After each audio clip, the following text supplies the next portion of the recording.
Hey guys, this is Madhupa and welcome back to my channel Mat Queen Rules. If you're new to my channel, then don't forget to hit the subscribe button, and if you've already been following me, then please like and share my videos. So today's video is going to be a step-by-step tutorial on how to perform the Suryanamaskar or the sun salutation, as you know. So basically there are around 7 asanas which when done in a cyclic order, that there will be 12 different postures which we will be doing, and that would constitute one cycle of Suryanamaskar, and that's what I'm going to be showing you. So I'll be showing you the asana, telling you the asana name, and I'm also going to be doing it so that you can also do it along with me, and I think without further ado we can get started. So before we do the Suryanamaskar, I'm going to chant a few lines, which is the prayer that we offer to Surya before we start with our asanas. So I'll be standing up and I'll be starting with the prayer, and I think you can just repeat it along with me. So I would also request you all to stand up so that you can do the asanas along with me. So first, as I mentioned, we'll be doing the prayer. For that, just turn yourself and face towards the sun. Okay?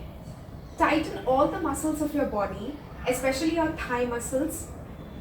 Push your shoulder back so that your entire body forms like a straight line. Fold your arms and join your hands in the form of a prayer pose. So this is the Pranamasana. And now we will be chanting the Suryanamaskar prayer. So please chant along with me. Hiranmayena patrena satya-syapi-hitam mukham tattvam pusann apavrnu satya-dharmaya drstaye. Om Suryanamaskar. So now we will be doing the second posture or the second asana of the Suryanamaskar, which is the Hasta Uttanasana. So what we need to do is, from the prayer pose, we just need to extend our arms upwards such that it just covers our ears, okay? And then slowly tilt your body towards the back. Don't stress on yourself, just do as much as your body is allowing you to do. And yes, while you're doing this, inhale, okay? While doing this asana, we need to inhale.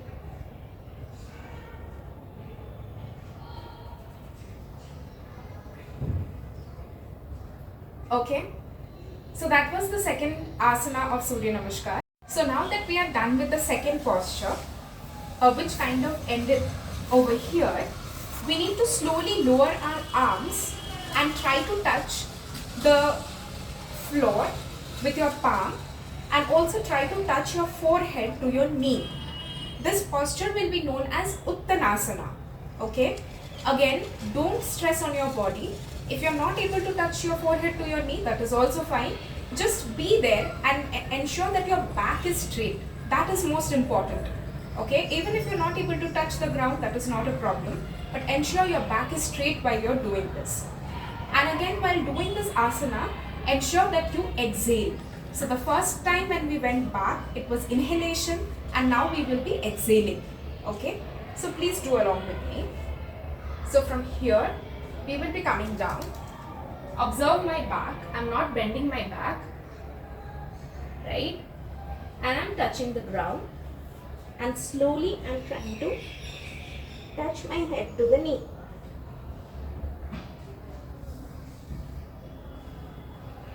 So that completes Uttanasana. Okay, so now we will be moving over to the next asana, which is Ekapada Pranasana. Okay, I'll be showing how it is to be done.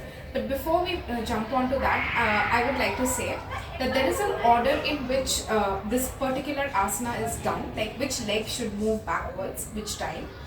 So if you remember, when I did the prayer in the starting, I mentioned Suryaya Namaha. So any name of Surya that ends in Ya, the right leg should go back first, and when we are completing the Suryanamaskar cycle, the left leg should go back for this asana. And for any name of the sun which ends with Ye, okay, like marichaye, bhanave, okay. That for that, our left leg should go back first and our right leg should go back next in the cycle of Surya Namaskar. Okay, since we mentioned as Suryaya and it is a A in the end, we are going to push our right leg back. Okay, so there is only one exception. Bhaskaraya, if you are doing, then your left leg should go back first. Okay, so now let's go ahead and do the asana. So we have ended somewhere over here. So from here, I'll be taking my right leg back and my left leg should be in between my hands, forming a 90 degree. Okay, so let's do it. So I'm taking my right leg back and I'm also placing my right knee on the ground just for support, right? And if you see, my left leg is forming a 90 degree angle and it is placed comfortably between my two arms. Again, while doing this asana, you have to inhale and you also have to face your head upwards and look up like this. So this is the Ekapada Pranasana. So we ended over here. Now we'll be moving over to the next asana, which is Dvipada Prasanasana. Okay. So just take your left leg back and come to a plank pose. Okay. Plank pose with the arms straight. So I'll be taking my legs back and I'll be lifting my body such that it forms a straight line. And again, you have to exhale while doing this. Look front, okay, and stay in that posture. So this is the Dvipada Prasanasana. Okay. Now the next posture that I'll be showing you, that is known as the Ashtanga Namaskar. Okay. Before we do the posture, I would just like to say that in Ashtanga Namaskara, Ashtanga stands for 8. So basically we are saying that you are doing a Namaskar, okay, with 8 parts of your body touching the ground. Okay. So which are the 8 parts? Your knees, 1, 2. Your feet, 3, 4. Your palms, 5, 6. Your chest, 7. And your forehead, 8. Okay. You should ensure that your belly, hip does not touch the ground. So that is the thumb rule of doing Ashtanga Namaskar. While we are doing the Ashtanga Namaskar, we should be in retention. That means we should hold our breath. So up until now we have been doing alternate versions of inhalation and exhalation, and now we will be doing retention.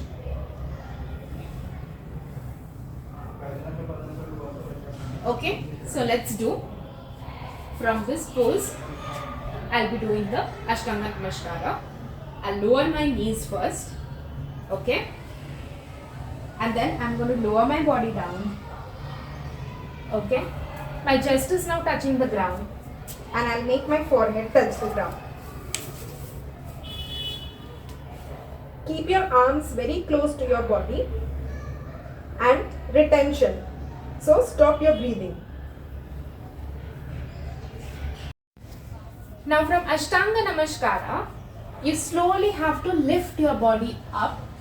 Okay, look up, come to Bhujangasana or the Cobra pose, and then try to do the Urdhva Mukha Savasana. I'm sorry for the stammering. Okay, Urdhva Mukha Savasana. You have to push your legs or thighs up and your hip down. Okay, and you have to look up and you have to inhale.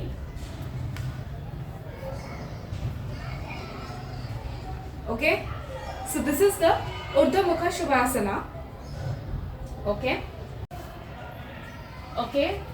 So from this, now we will be going for the Adho Mukha Shavasana, and we will exhale while we are doing that. Okay? So I'll just lift my body up and go down. Okay? And then just stay in that posture. Try to touch the heels to the ground and feel the stretch at your hamstring muscles. Okay? So after you're done with that asana, we'll move over to the next asana.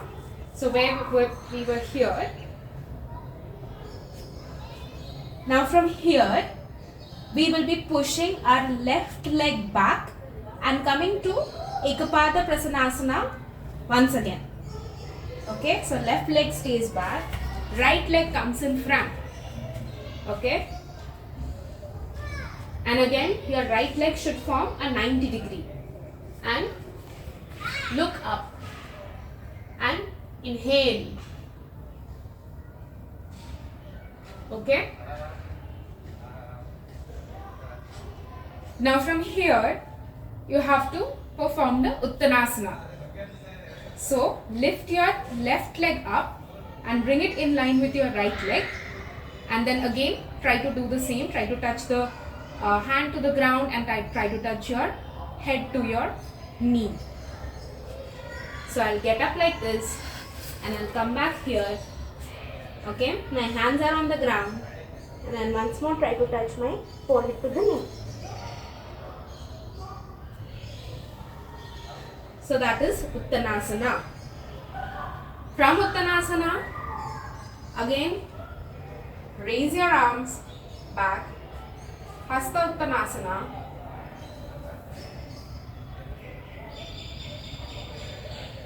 Come back and then end one cycle of Suryanamaskar at the Pranavasana posture. So that completes one cycle of Suryanamaskar. Now we'll do one round, just in the floor. Okay, I won't be speaking. I'll just be doing, and you can also do it along with me. Okay. Om Bhanave Namaha. 1, 2, 3, 4, 5, 6, 7, 8, 9, 10, 11, 12. So guys, we are done with one round of Suryanamaskar. Let me know in the comment section how you liked it, whether you enjoyed while doing the Suryanamaskar, whether you sweated while doing the Suryanamaskar. And yes, many people tell me that why do I do yoga and not perform and not hit the gym, and why don't I sweat? I do sweat a lot. Yoga would also cause a lot of sweat if it is done in the right way. And yes, I focus more on my mind and my body flexibility, and that's the reason I practice yoga. Okay, and I feel that this is the most sustainable way in my lifestyle. And of course, you can choose yours, but I think no matter how much functional training or how much mobility exercises we are doing, everyone should include yoga as part of their schedule, right?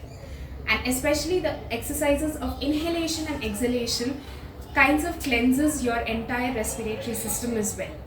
Okay, Suryanamaskar has a lot of health benefits, and most importantly, practicing all these 12 postures gives you immense flexibility for performing other asanas, right? That's why people start with Suryanamaskar and then they move over to other asanas. Okay, and if you are fit enough and you feel that yes, you can do it, then I would recommend practicing 108 Suryanamaskars every day. Okay, so Yeah, I think that's all I had to say. And if you really liked this video, then please do hit the like button and also share my video. And please, guys, please subscribe to my channel and help my YouTube family grow. Until then, bye bye.